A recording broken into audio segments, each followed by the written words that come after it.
Buenos días, amigos y seguidores de la Real Liga Naval Española. Con motivo de la reciente publicación de su libro Magallanes frente al Cano, el juicio de la historia, hoy nos visita Sabino Laucirica para hablar sobre la tesis que sustenta su obra y que no es otra que el falso mito creado sobre la figura de Fernando de Magallanes, quien asegura el autor talló sin escrúpulos su leyenda. Pero antes de entrar a hablar sobre el libro, me gustaría que habláramos un poco, que sea brevemente, sobre el autor. Sabino es capitán de la Marina Mercante e investigador histórico especializado en la historia, sobre todo en la historia marítima vasca. Es autor de obras como Terranova, La Odisea ballenera, Placentia, la Plencia canadiense y Las columnas del Imperio. Conferenciante habitual sobre temas históricos relacionados con la mar, participa habitualmente en programas de radio y televisión sobre esta misma temática. Ha sido ponente en el tercer Congreso Internacional del Quinto Centenario del Viaje del Cano organizado por la Universidad de Bilbao en el año 2022 y además es consejero de la Fundación Philippe Cousteau. El libro contrapone dos figuras muy distintas entre sí, la de Fernando de Magallanes y la de Juan Sebastián Elcano. Vamos a empezar a hablar de Magallanes. Sabino, dinos, ¿quién era Magallanes? Hola, buenos días. En primer lugar, quiero saludaros a todos los miembros de la Real Liga Naval Española y deciros a todos que hoy, exactamente hace 500 años, Juan Sebastián Elcano se encontraba en Bilbao. Se encontraba en la construcción de cuatro naos que irían a la Armada de García Jofré de Loaiza y que el 25 de febrero salía por la ría de Bilbao al mando de esta flota. Por primera y única vez, Elcano sale al mando de la flota, de un cuerpo de la flota de la Armada de Castilla, y creo que es una efeméride que la debemos de tener en cuenta. Bueno, eh, Fernando Magallanes no hay ninguna duda que era un noble portugués, nacido en el norte de Portugal, posiblemente en Sabrosa, en 1480, hijo eh, sin duda de una persona importante que había sido gobernador de Oporto, del ayuntamiento de Oporto y alcalde de Aveiro. Por lo tanto, no hay ninguna duda de que Fernando Magallanes es un noble que con solo 10 años es enviado a la corte de Juan II de Portugal para ser instruido. Un niño que es enviado a la corte y que estará allá hasta que tiene 25 años, hasta el año 1505 exactamente. Este es Fernando Magallanes en sus inicios. Ujú. En todos estos inicios no hay ningún dato, nada que certifique sus estudios y sus conocimientos de la náutica. Es criado en la corte de Portugal, seguramente con las ciencias que se daban allá, que serán matemáticas, geografía, física y música, todo este tipo de cosas, pero nada nos hace pensar, ni nada, no hay ningún dato de que haya asistido a la Escuela de Navegantes de Lisboa o que haya cursado ningún tipo de estudios sobre la navegación. En 1505, a la edad de 25 años, se embarca en la expedición de Francisco de Almeida, que va con 22 buques a la conquista de la India, y ahí se le pierde la pista portuguesa de Cano. Bien. La historia al uso nos cuenta que Magallanes es rechazado por la corona portuguesa en este intento suyo de llegar a las Molucas por la vía atlántica y entonces recurre al emperador Carlos I. ¿Cómo consigue Magallanes acceder al favor real español? Bueno, hay que decir que viene cuando regresa en 1511, que ya tiene 31 años y regresa a la corte de Portugal, tiene un proyecto, el proyecto de llegar a las Molucas. Él no ha estado en las Molucas, ha estado en la conquista de Malaca, es un eficiente conquistador, pero que no tiene ningún conocimiento náutico. Solo se habla de su pericia náutica en que le acompaña a Siqueira a la conquista de Madagascar, pero siempre acompañando, siempre conquistando, nunca al mando de ningún navío.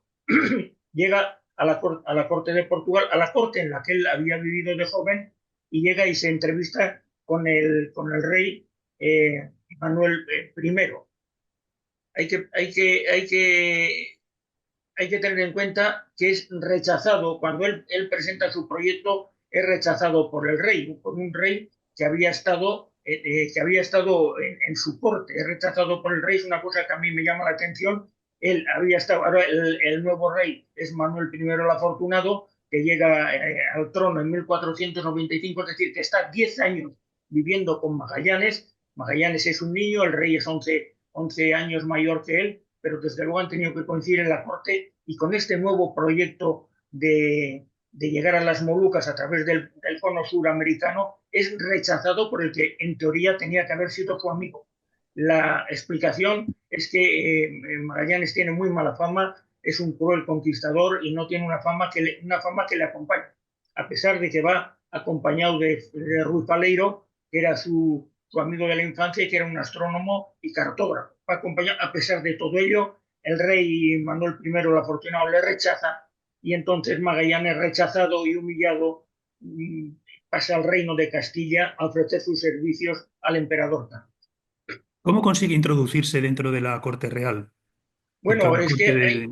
bueno, y aquí viene un poquitín para mí el carácter y las cualidades y las virtudes de un taur, ¿no? Porque él llega a Sevilla, ahí es la primera de las traiciones que hace Magallanes, que yo creo que es un hombre que está rodeado de traiciones. La primera de las traiciones que le hace es a su amigo y compañero Ruy Faleiro, que se queda en Lisboa ante el rechazo del rey Manuel I. Faleiro se queda en Lisboa, pero tienen un acuerdo de que ninguno de los dos irá con este proyecto y que irán siempre juntos y no por separado. En cuanto llega en octubre de 1517 a Sevilla, pues lo primero que hace es quedarse en la casa de Diego de Barbosa, su paisano, que es alcalde de los Reales Alcázares, y ya en enero del año 18, de 1518, ya está casado con la hija pequeña Beatriz de Barbosa, que es hija de Diego de Barbosa. Por lo tanto, empieza a labrar y a tallar su historia, a tallar su fortuna, digo yo, sin escrúpulos, porque se casa con una niña de 17 años cuando él tenía 31, y empieza a ganarse la confianza no solo de su suegro, sino de toda la sociedad de Sevilla y en especial de Juan de Aranda, que era el factor de la Casa de Contratación de Sevilla. Esto no le gusta nada a Ruy Faleiro, que se encuentra en Lisboa y rápidamente llega a Sevilla. Hay un encontronazo entre ambas personalidades en la casa de Diego de Barbosa, un encontronazo porque no ha respetado el acuerdo que tenía Magallanes con Ruy Faleiro y en ese encontronazo que tienen que intervenir escribanos que están acompañando a su juego Diego de Barbosa, se realiza un contrato a respetar en el que nunca podrán ir por separado uno del otro. Por lo tanto, en cuanto llega a Sevilla, empieza a ganarse las voluntades. Se gana la voluntad del que será su suegro, se gana la voluntad de la que será su esposa, se gana la voluntad de Juan de Aranda, que es el pastor de la Casa de Contratación, y se gana el favor del obispo Fonseca, que es el vicepresidente del Consejo de India. Se gana los favores, se ve que es un hombre atractivo no físicamente, pero que convence, para mí tiene las cualidades de un taur, convence a toda esa gente y les propone, al sentirse rechazado y de ser naturalizado castellano, entrevistarse con el rey, el emperador, que tan solo tiene 18 años en ese momento, es decir, es un joven que ha venido, que no sabe castellano, el emperador Carlos, y que está en la corte de Valladolid. Propone un viaje a Valladolid y se realiza ese viaje a Valladolid. ¿Cómo se produce ese primer encuentro entre el emperador y Magallanes?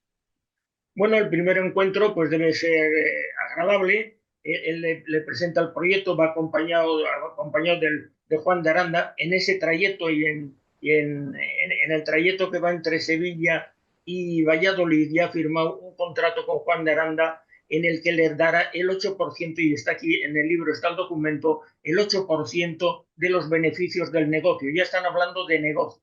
Entonces se presentan en Valladolid acompañado de Juan de Aranda, factor de la Casa de Contratación de Sevilla, acompañado del obispo Fonseca, y se entrevistan con el emperador. El emperador, hombre, deseoso de nuevos logros y animado por el obispo Fonseca, que como digo es el vicepresidente de la Casa de Contratación, y animado también, porque en esa entrevista se encuentra Cristóbal de Haro, que es un financiero judío burgalés, pero que representa los intereses de los bancos europeos, animados por todos ellos, porque Cristóbal de Haro dice que si el emperador no acepta ese proyecto, lo acepta él y que lo paga en su totalidad. El emperador se ve un poco forzado ante la decisión de Cristóbal de Haro y dice que no, dice que no, que pagará la corona, pero le deja a Cristóbal de Haro el 5% de los beneficios.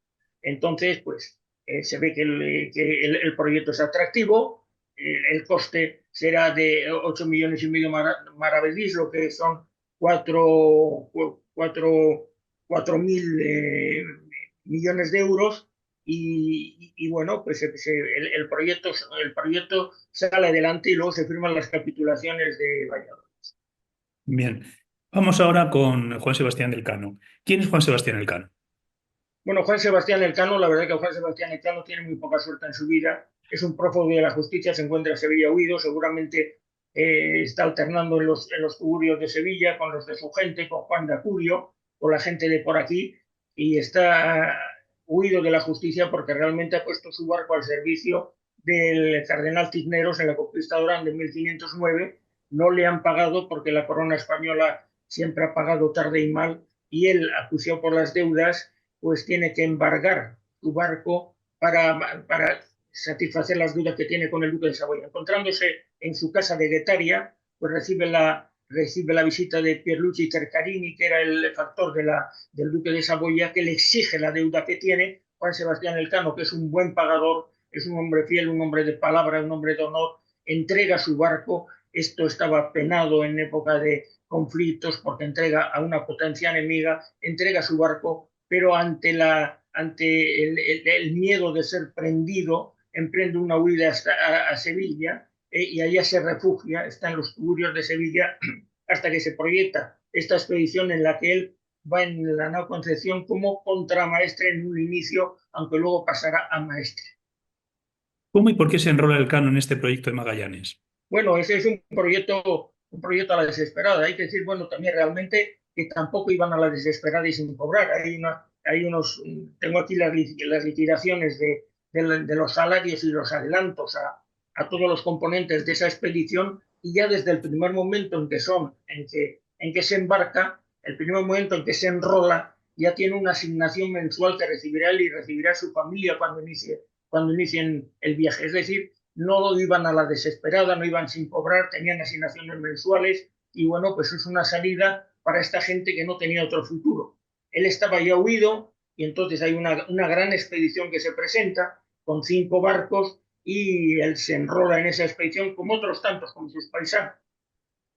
Entiendo que era un marino con experiencia. Bueno, era un marino con experiencia, tenía su propia nao, la que había puesto al servicio de la corona del cardenal Cisneros en esa conquista de Orán, y que efectivamente era un marino con experiencia porque al quedarse huérfano se hace cargo seguramente del barco que tenía la familia, y con él empieza a comerciar. Era un marino con experiencia y así lo demostró. Ujú. Háblanos, Sabino, ahora un poco sobre la relación personal entre estos dos personajes. ¿Cómo era la relación que se establece al principio, bueno, desde el primer momento entre Magallanes y Elcano? Bueno, pues no tuvieron ninguna relación.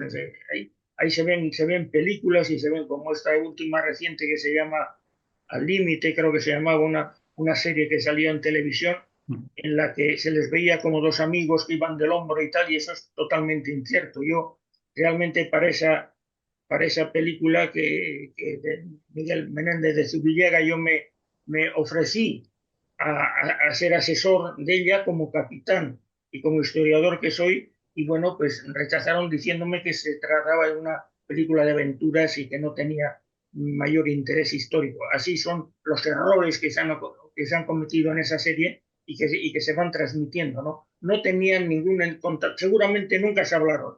En el juicio, audiencia que le realizan a Juan Sebastián Elcano en octubre de cuando él regresa, en 1522, dice: mientras fue vivo Magallanes, este testigo no ha escrito cosa alguna y nunca se atrevió a hablarle.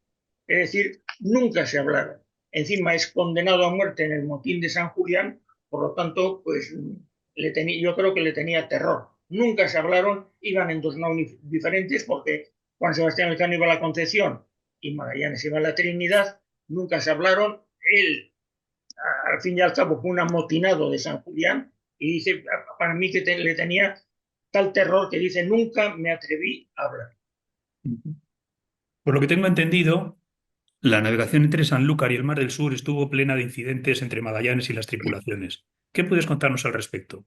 Bueno, estuvo plena de incidentes porque yo mantengo que toda la vida de Magallanes está rellena de traiciones, de las traiciones que él ha hecho.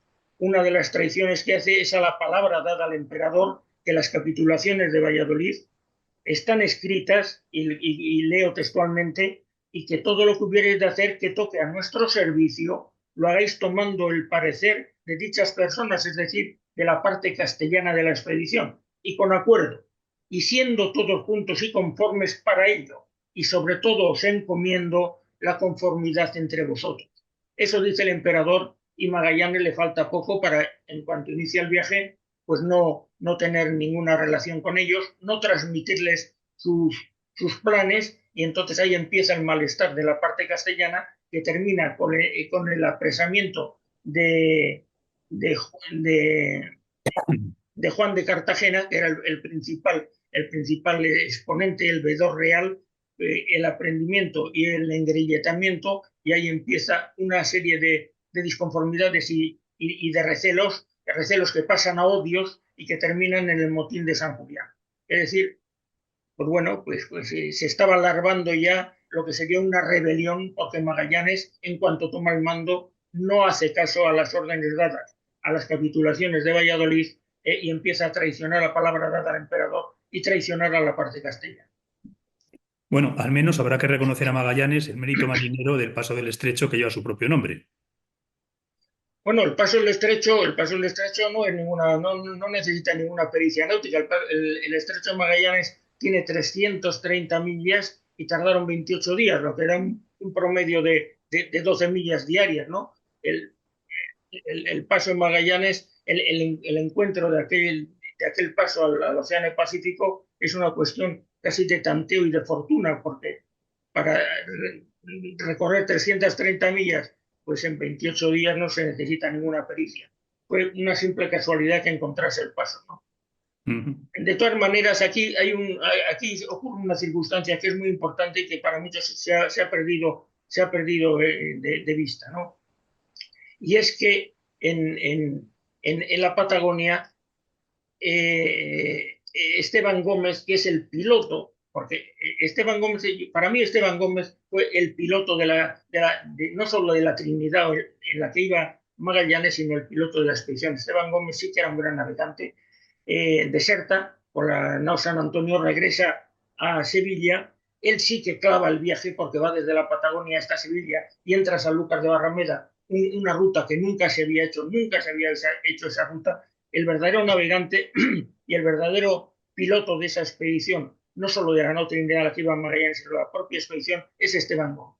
Esteban Gómez regresa a Sevilla, había sido el piloto de la nao de Magallanes, está cansado de las arbitrariedades y de las crueldades de Magallanes, regresa a Sevilla, y a partir de ahí empieza el desvarío de Magallanes y los errores. Uno de los errores es no coger provisiones cuando pasa el paso de Magallanes, iniciar el paso del Pacífico, que él cree que va a hacer en 60 jornadas, se le hace enorme, llegan grandes calamidades, hambres, y está a punto de perecer la expedición, ¿no? Entonces, un personaje, el eslabón perdido de esta historia realmente es Esteban Gómez. Esteban Gómez sí que es un gran piloto, llega a Sevilla, cuenta lo que ha ocurrido, y a partir de esa fecha yo creo que Magallanes hubiera tenido un mal final si regresa, porque a partir de esa fecha ya no se le paga a su esposa, a Beatriz de Barbosa, la asignación mensual que tenía. Es decir, Ujú.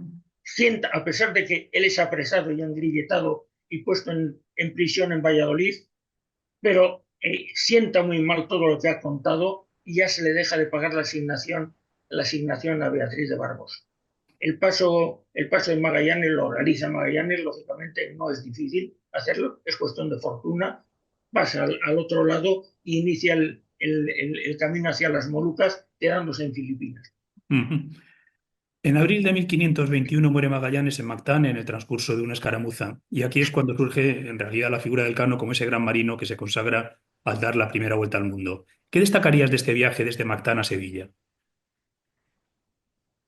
El viaje ¿te refieres al viaje Sí, de? una vez que fallece Magallanes, el Bueno, viaje una vez que fallece Magallanes, hay otra figura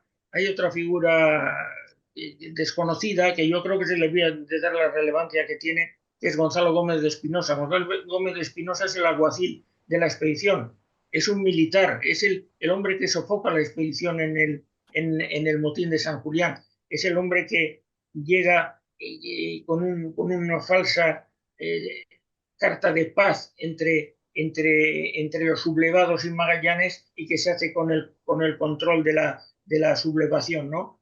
Era un militar, era de Espinosa de los Monteros, un hombre que pasa desapercibido y que es realmente quien toma el mando a la muerte de Magallanes. No la toma Elcano, como se ha dicho, la toma Gonzalo Gómez de Espinosa. Magallanes, pues por su soberbia, bueno, primero hay que decir que se queda en las Filipinas, que es un dato importante a tener en cuenta que Filipinas está en 7 grados norte, por lo tanto, Magallanes sí que sabía que las Molucas estaban en el Ecuador, porque la carta de Francisco Serrano, su amigo, le indica la posición de las Molucas y le dice que está en la línea equinoccial.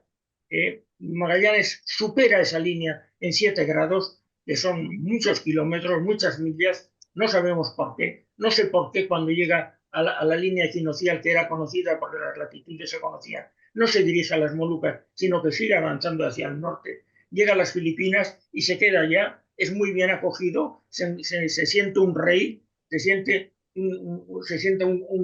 realmente un rey, porque es muy bien acogido, hace misas, hace milagros, hace cristianizaciones, hace bautizos y se queda allí, y allí por su soberbia, queriendo sofocar una pues quiere sofocar una desobediencia de la Pulapu hacia Humabón, que era su anfitrión, en una contienda que ni le iba ni le venía.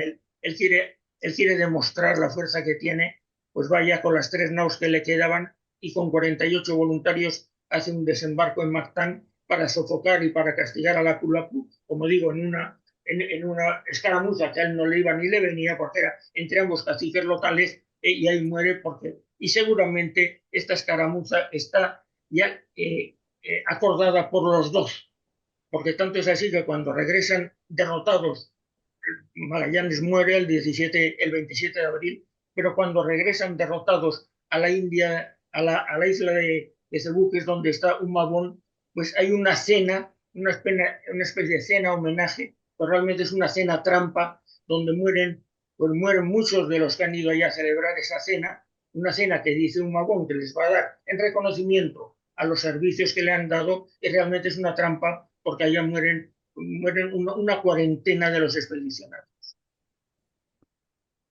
del viaje desde Mactán a Sevilla, ¿hay alguna cosa más que quieras destacar? ¿Algún problema? O sea, los grandes conflictos que tuvieron dentro. Bueno, del viaje bueno, luego realmente lo que van es a las Molucas, a partir de que coge Gonzalo Gómez de Espinosa, empieza la expedición con criterio, terminan por ir a las Molucas y a Ternate, que es a la isla donde van, desde allá es cuando ya una de las 3 naus que quedaban tienen que incendiar a la Concepción y solo quedan la Trinidad y la Victoria. La Trinidad se queda, al ya no tener mando, la Trinidad se queda al mando de Gómez de Espinosa y la Victoria al mando de Juan Sebastián Elcano. Llegan a Ternate, cargan las 2 naus en el momento de despedirse en diciembre del año 21. La Trinidad hace agua, no puede iniciar el viaje y ahí es que inicia el viaje de regreso Juan Sebastián Elcano. Y Juan Sebastián Elcano inicia el viaje de regreso desobedeciendo las órdenes del emperador, que decía no pasar por la línea portuguesa. Él va por la línea portuguesa, no regresa por donde ha venido y no hubiera podido regresar porque no se consigue el tornaviaje hasta unos años más tarde, hasta 1540 exactamente, de la mano de Andrés de Urdaneta. Regresa por la línea portuguesa. Si hubiera salido a la Trinidad con él, el mando lo hubiera llevado Gómez de Espinosa, no hay ninguna duda, no hubiera llevado el Cano, sino Gómez de Espinosa, hubieran intentado regresar por donde habían venido y hubieran fracasado. Solo el atrevimiento de Juan Sebastián Elcano cuando se queda ya con de Espinosa de regresar con la nave Victoria cargada de 24 toneladas de especias, especialmente clavo, y contravenir la orden del emperador y venir por la línea portuguesa, consigue que este viaje sea un éxito y se dé la circunnavegación. Es la desobediencia, la inspiración, el atrevimiento del Cano en los conocimientos de navegación, porque en una ruta desde las Molucas hasta Sanlúcar, pues clava el viaje, lo clava al llegar al Cabo de Buena Esperanza, casi a 200 kilómetros más al este, pasa el Cabo de Buena Esperanza. Hay que decir que salen 60 expedicionarios, son 47 castellanos y 13 indígenas, son 60 que van arrojando cadáveres por la popa y que tan solo llegan 18 y 3 indígenas. Es decir, de 60 total que salen, solo regresan 18 y 3 indígenas. Bien, ¿por qué cree Sabino que la historia ha magnificado la figura de Magallanes en detrimento seguramente de la figura del Cano? Bueno, pues yo creo que es muy fácil. Bueno, realmente si te pones a analizar, yo pienso que este viaje, que fue un viaje cargado de gloria, un viaje que iban 5 naos con 345 tripulantes, que iban pues, una parte de nobles castellanos, que iban con el pendón del emperador, pues, seguramente habrán salido de Sevilla pues con músicas, con flautas, con tambores, pues llega una nao desvencijada, bueno, cargado de gloria y al mando de un noble portugués, hay que reconocerlo, pues llega una nao desvencijada con 18 tripulantes famélicos y casi al borde de la extenuación, y llegan y mandatos por un prófugo de la justicia. Entonces, no hay ninguna gloria para esa nao desvencijada que llega a duras penas, achicando agua continuamente, cargada de clavo, y llega a Sevilla. Bueno, y en la primera carta del Cano tiene dos cartas que le manda al emperador. La primera carta que le manda al emperador, pues ya le empieza a tutear, le dice que hemos dado tu altísima majestad. Es una característica quizás de Juan Sebastián Elcano y quizás de la hidalguía atribuida a los vascos, que ya le empieza a tutear al emperador, un prófugo de la justicia que llega famélico, que pues entonces pues poca gloria para el Cano, ¿no? Ujú. Vamos a hacer ahora un poco de autocrítica. ¿Tú crees que los historiadores españoles o incluso los propios españoles no hemos reconocido suficientemente la figura del Cano? Bueno, yo creo porque es fácil y puedes caer en la tentación, es fácil de navegar a favor de la corriente, ¿no? Yo cuando empecé este trabajo de investigación, también le ponía a Magallanes, le atribuía como un navegante, pero realmente no lo fue. En cuanto empiezas a investigar, te das cuenta que no era un navegante. Y la propia enciclopedia británica pues dice de él que era un explorador y navegante, sí, pero no un experto navegante. Y lo único que habla de su pericia náutica, la enciclopedia británica, y lo que no está en la enciclopedia británica es que no existe, es que según el biógrafo Correia, adquirió grandes conocimientos de navegación durante su estancia en Malaca. Eso no tiene ningún fundamento histórico, porque es su biógrafo, porque ese biógrafo nació 100 años después de Magallanes, y que diga que adquirió grandes conocimientos de navegación no lleva a ninguna parte. No hay, bueno, en toda esa expedición que al principio sale de Portugal en 1505, de Francisco de Almeida, en el que él va por primera vez a la India, cuando tiene 25 años, no hay ninguna mención al nombre de Magallanes. Magallanes no aparece, va embarcado de sobresaliente, por lo tanto, ni tenía conocimiento ni se le reconocen en esa primera expedición. No hay ningún dato que diga que Magallanes tenía pericia náutica, ¿no? Y los historiadores, pues hombre, yo creo que es fácil navegar a favor de la corriente, a mí me hubiera resultado más fácil. Esto me ha resultado difícil y es ir contra lo establecido, pero sí que cuando estaba a punto de terminar mi trabajo, eh, llegó hasta mí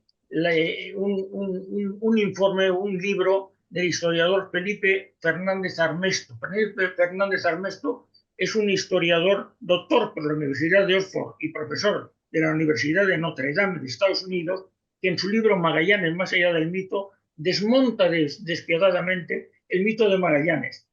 Dice, la fama espectacular que la posteridad decidió otorgar a Fernando Magallanes es tan excepcional como le fue su fracaso rotundo y sin paliativos. En la expedición que labró su celebridad, perdió la mayoría de los navíos y de la tripulación, de la que apenas un puñado de hombres ni murieron ni desertaron. Pese al mito, el beneficio económico de la empresa fue nulo y ni siquiera logró su destino declarado, hallar la ruta más corta que uniera a España y las Islas de las Especies.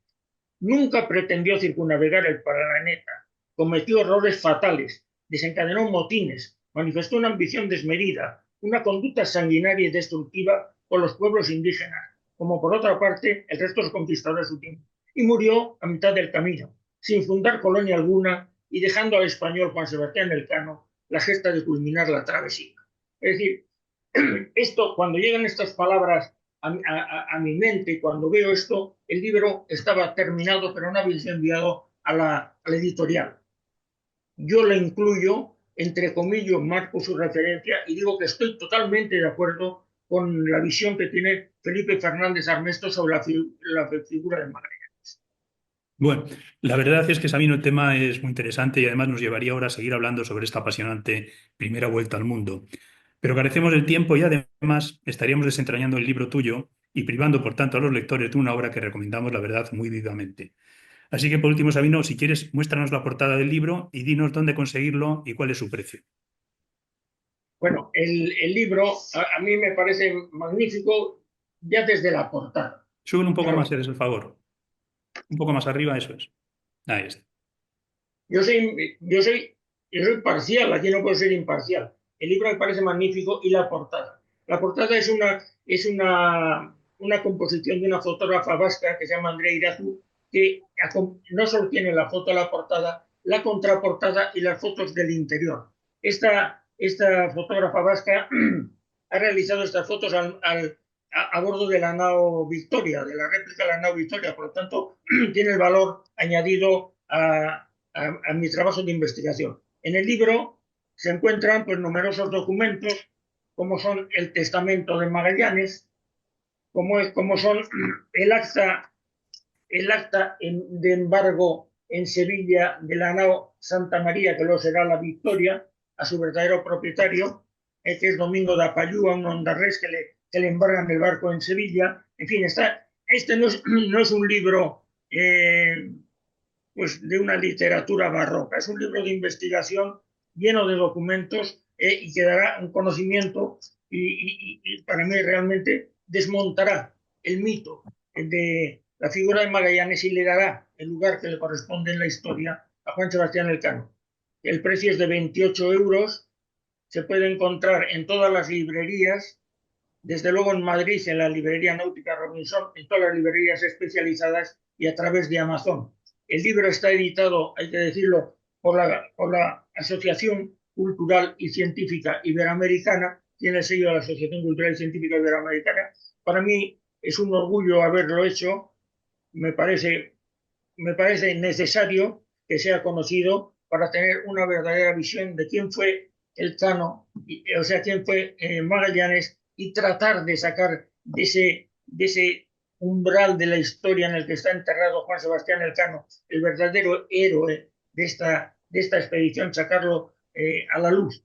Y con motivo de esto también estoy empeñado en que se celebre la efeméride de los 500 años en que Juan Sebastián Elcano, tres de sus hermanos, un cuñado, abandonan el puerto de Bilbao el día 25 de febrero de 1525 rumbo a la muerte porque ya no regresará vivo. Sale al mando de un cuerpo de flota de la Armada Española en busca de la muerte. Fue un desastre para la familia Elcano, que pierde a 4 de sus hijos y a un cuñado. Ahí, la familia Elcano, a partir de ahí, desaparece sin descendencia hereditaria y es el final de una estirpe. Muy bien, pues Sabino, muchísimas gracias y enhorabuena por el libro. Repetimos el título, Magallanes frente al Cano, el juicio de la historia. Pues nada más, muchísimas gracias. Gracias a vosotros, gracias a la Real Liga Española y un abrazo para todos. Nos vemos. Hasta luego. Hasta luego.